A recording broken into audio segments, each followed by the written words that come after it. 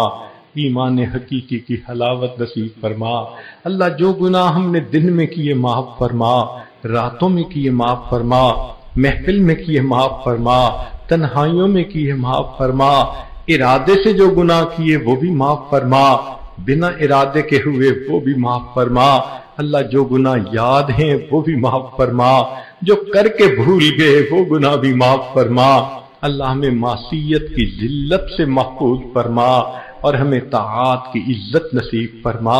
اے کریم آقا، آپ کے بندے اور بندیاں آپ کے دروازے پر حاضر ہیں، دامن پھیلائے بیٹھے ہیں۔ اے اللہ رحمت کی نظر فرما دیجئے، اپنے بندوں کو اپنے در سے خالی نہ لوٹائیے۔ اے اللہ، آپ کے پیارے حبیب صلی اللہ علیہ وسلم نے فرمایا، کوئی بندہ ہاتھ اٹھاتا ہے آپ کو خالی لوٹاتے ہوئے حیا آتی ہے۔ اے کریم آقا، مہربانی کر لیجئے، ہماری دعاؤں کو قبول کر لیجئے۔ اے اللہ، چھوٹے چھوٹے معصوم بچے اور بچیاں وہ بھی دعا کے لیے ہاتھ اٹھائے بیٹھے ہیں۔ اے اللہ، ہم آپ کو ان کے ہاتھوں کی معصومیت کا واسطہ دیتے ہیں۔ اے اللہ، بچے باپ سے کچھ مانگ لیں وہ خالی نہیں جانے دیتا، آپ تو پروردگار ہیں۔ اے اللہ، آپ کے لیے بندوں کو بخش دینا بہت آسان کام ہے۔ اتنے بندے اگر کسی دنیا دار کے دروازے پر چلے جاتے اور ایک چونی کا مطالبہ کرتے، اللہ وہ دیے بغیر خالی نہ لوٹا دیتا۔ حالانکہ دنیا دار بندے کا چونی دینا مشکل کام ہے، آپ کے لیے بندوں کو معاف کر دینا آسان کام ہے۔ اے اللہ، اپنے بندے بندیوں کو معاف فرما دیجئے۔ میرے مولا، ہم غفلت میں پڑے رہے، ہم اپنے گناہوں کی دلدل میں پھنسے رہے، آج احساس ہوا ہم نے مقصد کو کتنا بھلا دیا۔ اللہ، سچی توبہ کر رہے ہیں، توبہ قبول فرما لیجئے، آئندہ نکوکاری کی زندگی عطا فرمائیے، پرہیزگاری کی زندگی عطا فرمائیے۔ میرے مولا، ہم سے تو دنیا کی دھوپ کی گرمی برداشت نہیں ہوگی، جہنم کی آگ کی گرمی کہاں برداشت ہوگی۔ میرے مولا، رحم کر دیجئے۔ عورت کھانا بناتے ہوئے انگلی جلا بیٹھے، کئی ہفتے تک اس کی درد نہیں جاتی، چھوٹا سا جسم کا حصہ دنیا کی آگ میں جلتا ہے، تکلیف کا یہ عالم ہے۔ اللہ، جب جہنم کی آگ میں پورا جسم جلے گا پھر کیا عالم ہوگا۔ میرے مولا، مہربانی کر دیجئے، ان سے تو سر پر 2 کلو کا بوجھ نہیں اٹھایا جاتا، یہ پہاڑوں برابر گناہوں کے بوجھ ہم نے سر پر لاد لیے ہیں۔ میرے مولا، ہمارے حال پر رحم فرمائیے، ہم سے تو 2 بندوں کے سامنے کی ذلت برداشت نہیں ہوتی۔ اے اللہ، قیامت کے دن آپ کے حبیب صلی اللہ علیہ وسلم بھی ہوں گے، انبیاء اولیاء بھی ہوں گے، والدین، بچے، خاوند، سب رشتہ دار ہوں گے۔ اے اللہ، جب اس دن ہمارے راز کھلیں گے ہمیں کتنی ندامت ہوگی۔ اے اللہ، پردے ڈالنے والے آپ ہیں۔ اے اللہ، ماں کو بچوں کے سامنے رسوا نہ کر دینا، اللہ بیوی کو خاوند کے سامنے رسوا نہ کر دینا، بیٹی کو باپ کے سامنے رسوا نہ کر دینا۔ اللہ، قیامت کی ذلت سے بچا لینا، اللہ قیامت کی رسوائی سے بچا لینا، اللہ قیامت کی رسوائی سے بچا لینا۔ اے اللہ، گناہوں کو معاف فرما دیجئے۔ اے اللہ، دنیا کی پریشانیاں دور کر دیجئے، جسمانی بیماری کو دور فرما، روحانی بیماری کو دور فرما، رزق کی پریشانیوں کو دور فرما، گھر بار کی پریشانیوں کو دور فرما، اولاد کی پریشانیوں کو دور فرما۔ اللہ، عورتوں کے دلوں کی جو نیک مرادیں ہیں اپنی رحمت سے ان مرادوں کو پورا فرما دیجئے۔ آج کے اس مجلس کو ہم سب کے لیے بخشش کا ذریعہ بنا دیجئے۔ پروردگار، اٹھے ہاتھوں کی لاج رکھ لیجئے، جو مانگا وہ بھی عطا فرما، جو مانگنا چاہیے تھا نہیں مانگ سکے وہ بھی عطا فرما۔ ربنا تقبل منا انک انت السمیع العلیم، تب علینا انک انت التواب الرحیم۔ صلی اللہ تعالی علی خیر خلقہ سیدنا محمد وآلہ واصحابہ اجمعین برحمتک یا ارحم الراحمین۔